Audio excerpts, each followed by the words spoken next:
नमस्कार विद्यार्थी मित्रमैत्रिणींनो, मी डॉक्टर अनिरुद्ध क्षीरसागर के सागर स्पर्धा या यूट्यूब चॅनलवर आपलं सहर्ष स्वागत करत आहे.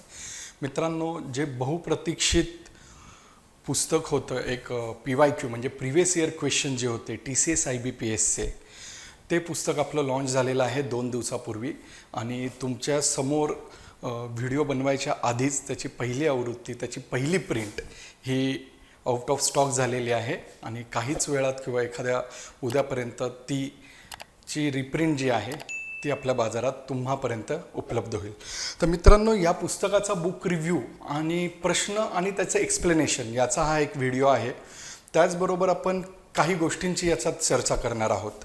तर पुस्तकाचं नाव आहे TCS PYQ म्हणजे जी TCSची परीक्षा आहे ऑनलाईन झालेली आहे त्याचे प्रिव्हियस इयर क्वेश्चन्स आहेत, ज्याचे घटकनिहाय म्हणजे बुद्धिमत्ता चाचणी, मराठी या पद्धतीचे जे घटक आहे त्याच्या प्रत्येक प्रश्नाचं आणि विश्लेषण स्पष्टीकरण आपण दिलेलं आहे. तर TCSचा जो PYQचा पॅटर्न आहे, प्रश्नांचा जो पॅटर्न आहे, त्याच्यात महत्त्वाचे 4 नॉन टेक्निकलमध्ये पार्ट येतात: बुद्धिमापन, मराठी, इंग्रजी आणि सामान्य ज्ञान. तर या 4 विषयांचे हे PYQ आहेत. विनायक घायल सर आणि विद्या देशपांडे मॅडम या दोघांनी या पुस्तकाचं लेखन केलेलं आहे. हे जे पुस्तक आहे ते तलाठी असेल, ग्रामसेवक, वनरक्षक, आरोग्य पर्यवेक्षक, आरोग्यसेवक, कृषी सेवक, पशुधन पर्यवेक्षक, जिल्हा परिषद, नगर परिषद, मनपा, टेट, केंद्रप्रमुख या सर्वांना उपयुक्त आहे. तर मित्रांनो, जी सरळ सेवा भरती परीक्षा होणार आहे ऑनलाईन, जे TCS आणि IBPS या 2 संस्था घेणार आहेत, या संस्थेच्या ज्या म्हणजे ते कोऑर्डिनेट करणारे एक्झाम, त्या सर्व परीक्षांसाठी, सर्व सरळ सेवांच्या परीक्षासाठी हे पुस्तक अत्यंत उपयुक्त आहे मित्रांनो. तर याची किंमत 795 रुपये आपण ठेवलेली आहे. आता सर्वात महत्त्वाचं मला असं सांगायचं मित्रांनो, याचे जे PDF किंवा याचे जे क्वेश्चन्स आहेत ते साधारणतः नोव्हेंबरमध्ये आपल्यापर्यंत आलेले होते आणि या पुस्तकाचं काम नोव्हेंबरपासून आपल्याकडे चालू आहे आणि जवळपास डिसेंबर-जानेवारीपासून विनायक घायल सर, विद्या देशपांडे मॅडम, त्याचबरोबर आपल्या इकडची जवळपास 10 जणांची टीम, असे टोटल 12 जणं डिसेंबर, जानेवारी, फेब्रुवारी, मार्च, एप्रिल, मे, जून, जुलै, ऑगस्ट या जुलै म्हणजे जवळपास 8 महिने 11-12 दिवस ह्या पुस्तकावर मेहनत घेत आहेत, दिवस रात्र. हे जवळपास 8 महिने आपण पुस्तक बनवत आहोत. मित्रांनो, कसं असतं की एक व्यक्ती किंवा एक विद्यार्थी एका दिवसात किती पानं वाचू शकतो? 30. खूप चांगला स्पीड असेल, काही लक्षात न ठेवता वाचायचं असेल तर तो 50 पानं वाचू शकतो. पण जेव्हा तुम्हाला प्रश्न वाचायचे, त्याचे बुद्धिमापनचे प्रश्न सोडवायचे, वेगवेगळ्या पद्धतीने 2-2 मेथड्सनी आपल्याला प्रश्न सोडवायचे, त्याच पद्धतीने तो प्रश्न सोडवायचा, त्याचं एक्सप्लेनेशन, त्याच्या ऑप्शन्सचं एक्सप्लेनेशन जेव्हा तुम्ही लिहायला जातात, वाचण्याचा स्पीड जर का आपला एका दिवसाला 30 पानं असेल तर लेखन करायचा स्पीड त्याच्यापेक्षा कमी असतो. तो लिहिण्याचा स्पीड, त्याच्यातले काही एरर्स, ग्रॅमॅटिकल मिस्टेक्स, काही टाईप सेटिंग मिस्टेक, ह्या पुन्हा पुन्हा जवळपास आपण, तुम्हाला तर सर्वांना माहिती आहे, के सागर पब्लिकेशन जवळपास 8 ते 9 वेळा प्रूफ रिडिंग करतं. एररलेससाठी तर आपण प्रसिद्ध आहोत, अचूक बिनचूक माहितीसाठी आपण प्रसिद्ध आहोत.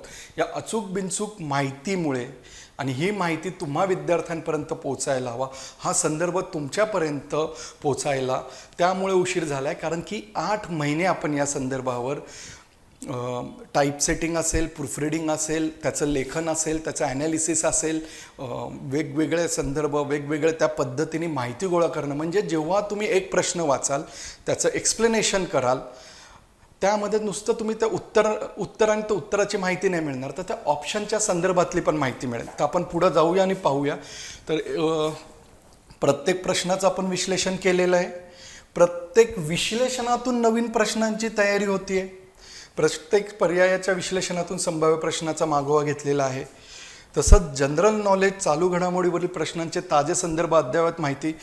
विनायक सरांचं स्मॉलेज जनरल नॉलेज हे पुस्तक प्रसिद्धच आहे, हे तुम्हाला माहितीच आहे, ते विद्यार्थीप्रिय आहे. त्यामुळे जनरल नॉलेज चालू घडामोडींची अद्ययावत माहिती आपण या पुस्तकात घेतलेली आहे. आणि सर्वात महत्त्वाचं म्हणजे मित्रांनो, गणित बुद्धिमापनवरील सर्व प्रश्नांना आपण सविस्तरपणे आपण त्याला सोप्या भाषेत आणि सविस्तरपणे एक्सप्लेन केलेलं आहे. ठीक आहे.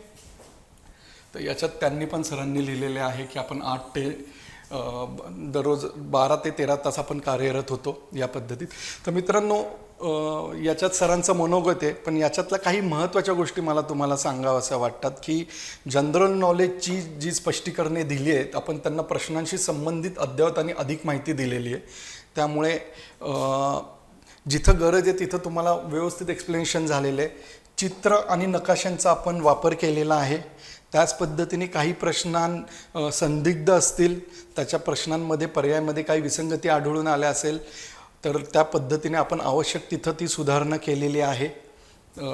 त्याचबरोबर बुद्धिमापनच्या स्पष्टीकरणे देताना आपण वेगवेगळ्या मेथड्स वापरलेल्या आहेत मित्रांनो, हे पण लक्षात घ्या.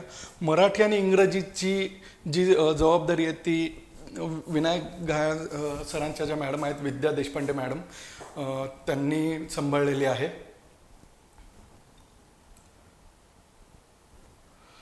तर आपण अनुक्रमानिका पाहू मित्रांनो. एक सेकंद. तर अनुक्रमानिका पाहू. तर पहिला विभाग जो आहे तो बुद्धिमापनचा आहे. याच्यात आपण कोणती प्रश्नपत्रिका आहे, म्हाडा आहे, WRD आहे का ITI आहे या पद्धतीत लिहिलेले. दिनांक मेन्शन आहे, वेळ मेन्शन आहे मित्रांनो. तर पहिलं बुद्धिमापन, दुसरा विभाग हा मराठी आहे, तिसरा विभाग जो येतोय तो इंग्रजी आहे आणि चौथा जो आहे तो जनरल नॉलेज आहे. अशा पद्धतीने चारही घटकांच्या आपण प्रश्नपत्रिकांना विश्लेषित केलेलं आहे घटकन्याय. म्हणजे तुम्हाला बुद्धिमापनचे सगळे प्रश्न एकत्र मिळतील, मराठी व्याकरण मराठीचे प्रश्न एकत्र मिळतील, इंग्रजीचे प्रश्न एकत्र मिळतील सगळ्या प्रश्नपत्रिकांचे, आणि जनरल नॉलेजचे सगळे प्रश्न तुम्हाला एकत्र मिळतील. आणि जिथं जिथं गरज आहे तिथे तिथं आपण त्या पद्धतीची माहिती दिलेली आहे. ओके. तर पहिला विभाग आहे बुद्धिमापन. तर याच्यातले काही गणितं मी तुम्हाला स्पष्टीकरण बुद्धिमापनाची सांगतो. तर पहिला प्रश्न आपण घेऊया 2 नंबरचा. Select the figure that will come next in the following series. म्हणजे सिरीजमध्ये याच्यानंतरची कोणती आकृती येणार आहे. तर ही 1 आहे, ही 2 आहे, ही 3 आहे, ही 4 आहे. तर आपण जर का विचार केला तर प्रत्येक बुद्धिमापनाच्या प्रश्नाला काहीतरी एक स्टँडर्ड लॉजिक असतं, हे कधी विसरून चालणार नाही मित्रांनो. सो लॉजिकचा जेव्हा तुम्ही कोणत्याही बुद्धिमापनाच्या प्रश्नात लॉजिक शोधाल आणि ते लॉजिक आणि ती एक मेथड सापडली तर आपल्याला उत्तरं आपोआप येतात. तर याच्यात काय 4 आकृत्या आहेत. स्टार, ब्ल्यू कलरचा राऊंड, स्टार, ब्ल्यू कलरचा राऊंड आणि खाली ॲरो, स्टार, ब्ल्यू कलरचा राऊंड, खाली ॲरो आणि ट्रायंगल. या 3 याच्यावरून आपल्याला एक समजलेलं आहे की याची एक स्पेसिफिक डायरेक्शन आहे जी अँटी क्लॉकवाईज आहे. ठीक आहे, क्लॉकवाईज नाही. 12, 1, 2 ही झाली क्लॉकवाईज. Anti clockwise 11, 10, 9. तर अँटी क्लॉकवाईज जी डायरेक्शन आहे त्या डायरेक्शननी एक एक आकृती ॲड होत जाते आणि जी शेवटची आहे ती दुसऱ्यांदा सेकंड लास्ट होते. सो शेवटच्या आकृतीत जेव्हा पाहू तर पहिला स्टार आहे, त्यानंतर ब्ल्यू कलरचा बॉल आहे, तिसऱ्यातला ॲरो आहे, चौथ्यातला ट्रायंगल आहे आणि पाचव्यात एक रेक्टँगल काहीतरी ॲड झालेलं आहे. सो 6व्यात रेक्टँगल सेकंड लास्ट येईल आणि अँटी क्लॉकवाईजमध्ये हा स्टार वर किंवा या साईडला जाईल. तर ही जी आकृती आहे 2 नंबरची ती.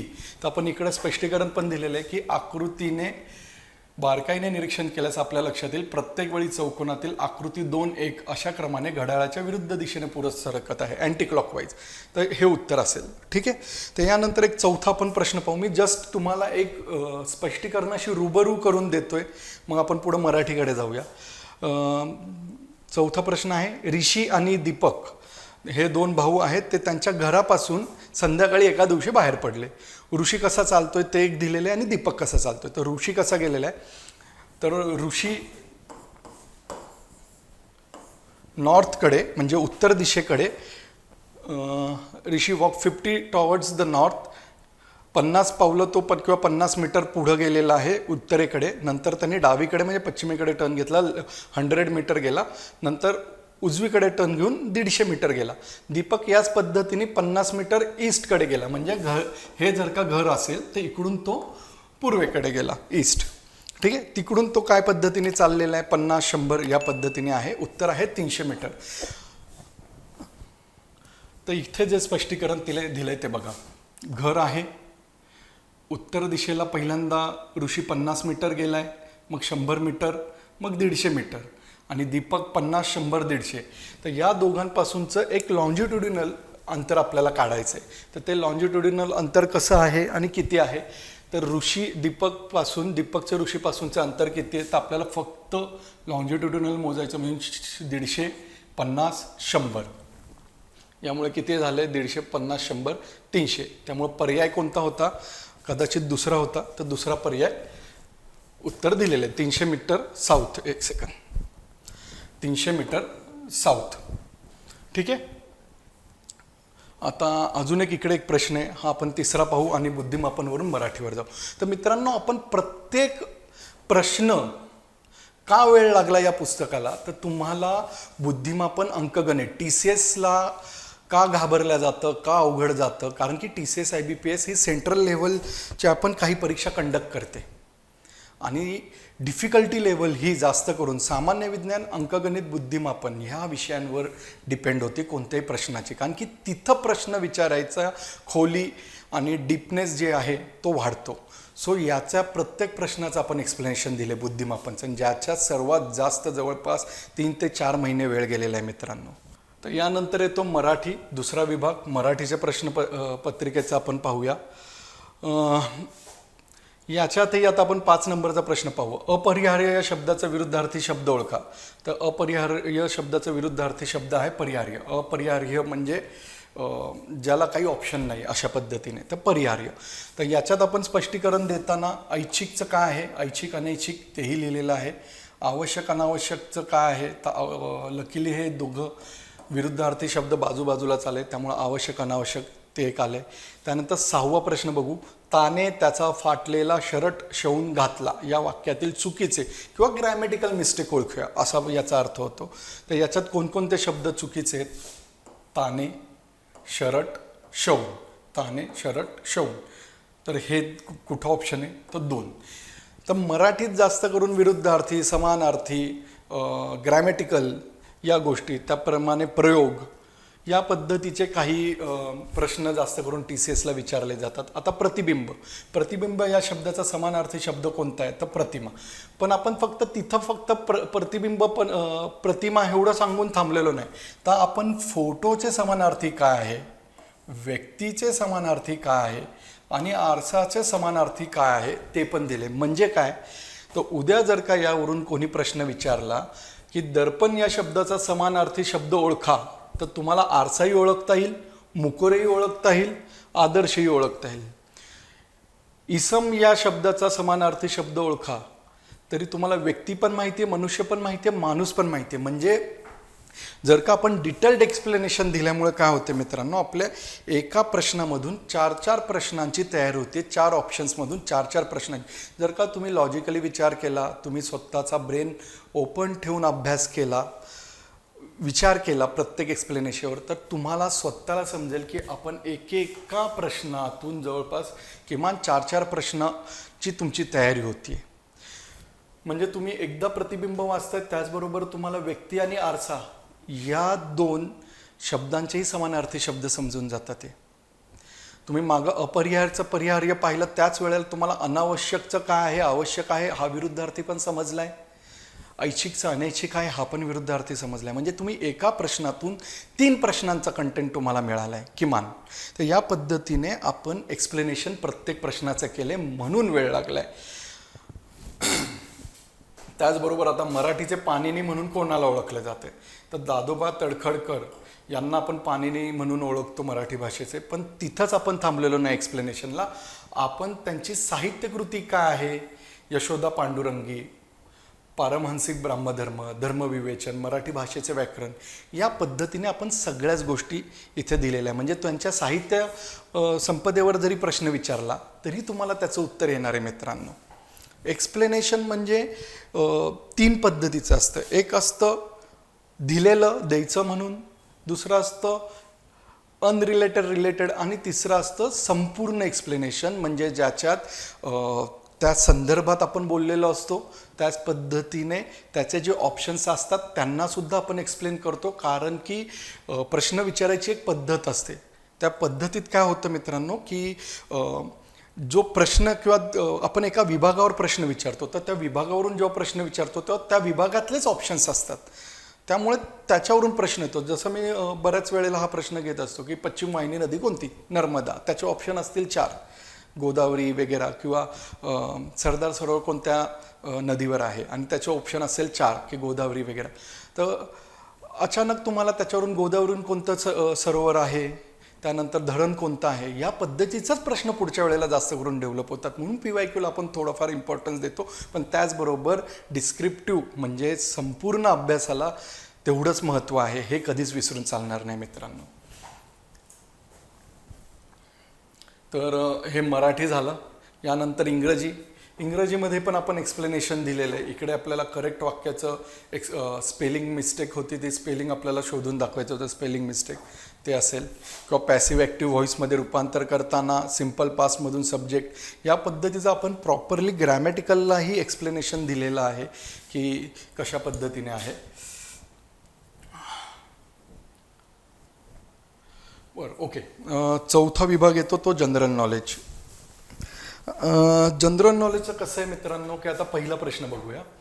How many members are there in the Vidhan Parishad of Maharashtra? महाराष्ट्राच्या विधान परिषदेत किती मेंबर्स आहेत? तर त्याचं उत्तर आहे 78. पण आपण इकडं 78ला थांबलेलो नाहीये. इथे 6 राज्यातील विधान परिषदेच्या जागा दिलेल्या आहेत. 1, 2, 3, 4, 5, 6. आणि उत्तर प्रदेशच्या विधान परिषदेच्या जागा किती, बिहारच्या किती, कर्नाटक, आंध्र प्रदेश, तेलंगणाच्या. म्हणजे फॉर एक्झाम्पल याच्यातून तुमचे 6 प्रश्न बनले. एक, उत्तर प्रदेशच्या विधान परिषदेच्या जागा किती आहे, बिहारच्या विधान परिषदेच्या जागा किती आहे, कर्नाटकाच्या किती, आंध्र प्रदेशच्या किती, तेलंगणाच्या किती, 5 झाले. 6वा प्रश्न, एकूण किती राज्यांमध्ये विधान परिषद आहे, हा एक प्रश्न बनू शकतो. ठीक आहे. तर या पद्धतीने 5 ते 6 प्रश्न बनतात एका प्रश्नामधून, आणि त्याची उत्तरं तुम्हाला येतात मित्रांनो. त्यानंतर which of the following articles of Indian constitution provide protection against arrest and detention in certain case? म्हणजे अटकेपासून आणि तुरुंगात डांबवून ठेवण्यापासून कोणतं संरक्षण, कोणतं कलम करतं? तर कलम 22 करतं. तर या पद्धतीने आहे. याच्यात परत तुम्ही जर का डीपली जर का हे वाचलं तर याच्यातून अजून एक प्रश्न तयार होतो. वकिलाचा कोणत्याही व्यक्तीस अटकेची कारणे सांगितल्याशिवाय कस्टडीत डांबून ठेवता येणार नाही. वकिलाचा सल्ला घेण्यास प्रतिबंध करता येणार नाही. अटक केल्यापासून 24 तासाच्या आत त्या व्यक्तीस जवळच्या दंडाधिकाऱ्यापुढे हजर करावे लागेल. दंडाधिकाऱ्याला आदेशाशिवाय 24 तासापेक्षा अधिक डांबून ठेवता येणार नाही. हाच प्रश्न झाला. दंडाधिकाऱ्याला आदेशाशिवाय किती तासांपेक्षा जास्त डांबून ठेवता येणार नाही? तर उत्तर आलं 24. तर या पद्धतीने जेव्हा तुम्ही प्रश्न वाचताय, उत्तर वाचताय आणि त्याच्यावर थिंक करताय, विचार करताय, तर ॲटोमॅटिकली तुम्ही एका प्रश्नावरून 2 ते 3 प्रश्न बनवण्याचा किंवा तेवढा तुमचा डाटा होतो. या पद्धतीने हा पुस्तक आहे. मी कधीच पुस्तकाला किंवा कधीच मी PYQला संदर्भ हा शब्द वापरत नव्हतो, कारण की ते प्रिव्हियस इयर क्वेश्चन्स आहेत. परंतु हे जे पुस्तक आहे या पुस्तकाला आपण संदर्भ म्हणू शकतो, कारण की याच्यातून नुसतं प्रश्न उत्तरं नाही दिलेले, तर आपण याच्यात डाटासुद्धा दिलेला आहे. या पद्धतीने फक्त प्रश्न उत्तरांच्या पद्धतीने आपण तो डाटा देत गेलेलो आहे, आणि त्याच्यातून तुमचं प्रॉपरली एक पुस्तक वाचल्यासारखं तुमचं पुस्तकही होतं आहे, एक्सप्लेनेशनही वाचल्या जाते, प्रिव्हियस इयर क्वेश्चन्सही सोडवल्या जातात. ते म्हणजे ऑल इन वन तुमच्यासाठी हे होते, जर का कमी वेळ असेल तर. आता मित्रांनो, सर्वात महत्त्वाचे की मुलं सैरभैर का झाली याच्यासाठी TCS IBPS, तर त्याचं कारण असं आहे सर की अनेक ॲड आलेल्या आहेत. जवळपास 3-4 वर्षानंतर तलाठी आणि याच्या ॲड आलेल्या आहेत. आपल्याला हे विसरून चालणार नाही मित्रांनो की 2024मध्ये इलेक्शन्स आहेत. इलेक्शन फक्त विधानसभा आणि लोकसभेच्या नाही आहेत, तर स्थानिक स्वराज्य संस्थेचाही अनेक ठिकाणी इलेक्शन्स होणार आहे. म्हणजे जवळपास 3 इलेक्शन्स 2024ला होणार आहेत. तीन तीन इलेक्शन्स.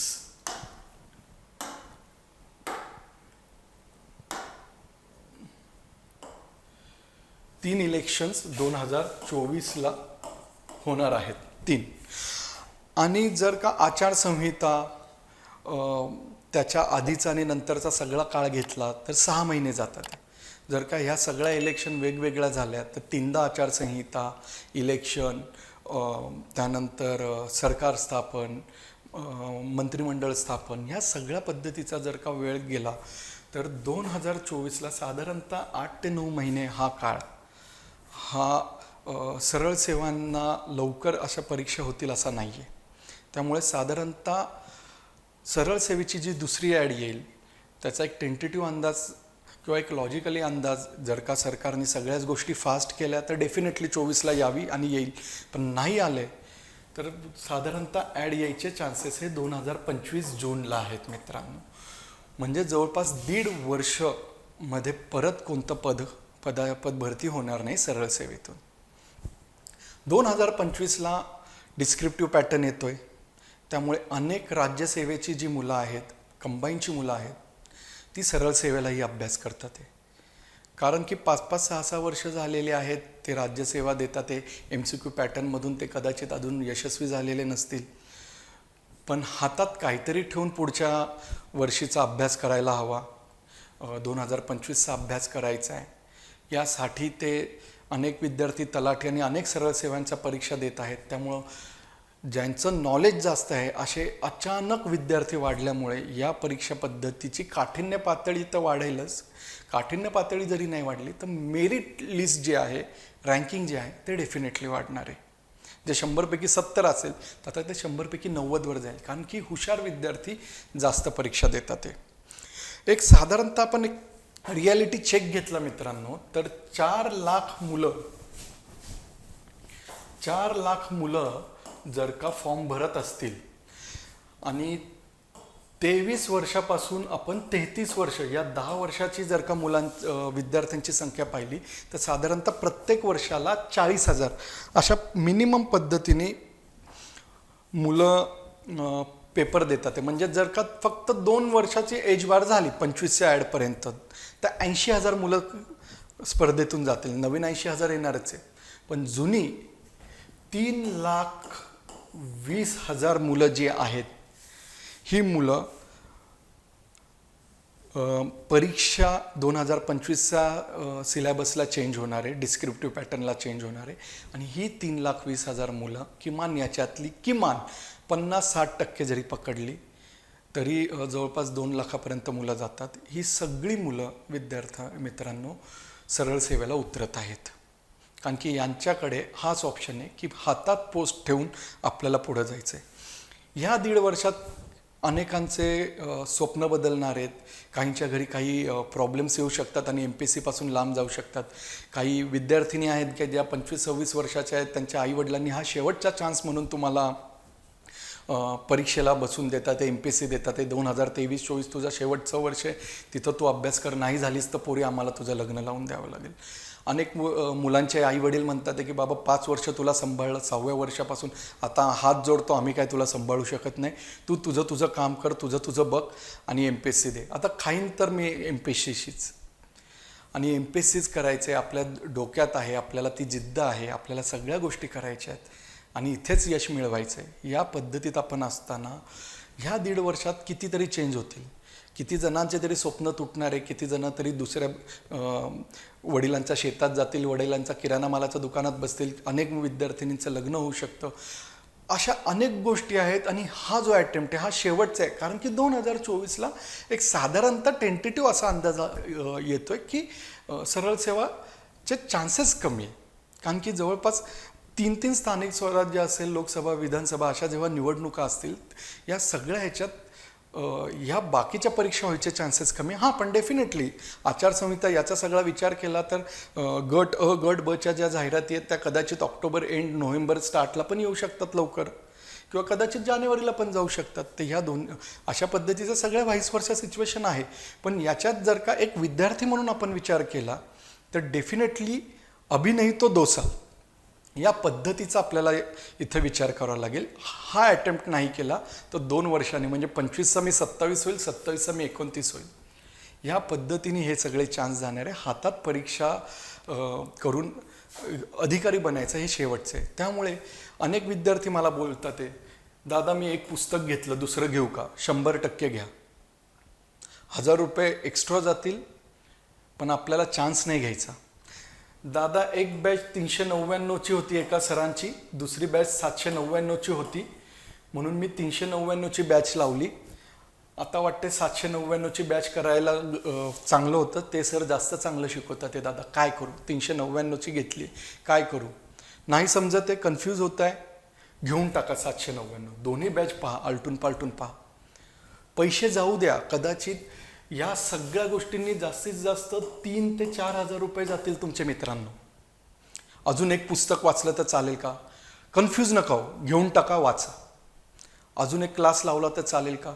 लावून टाका. कारण की हे 3 ते 4 हजार रुपये तुमच्या 2 वर्षाच्या वेटिंग पिरियडपेक्षा, लक्षात घ्या मी काय बोलतो मित्रांनो, हे 3 ते 4 हजार रुपये तुमच्या 2 वर्षाच्या वेटिंग पिरियडपेक्षा खूप कमी आहे.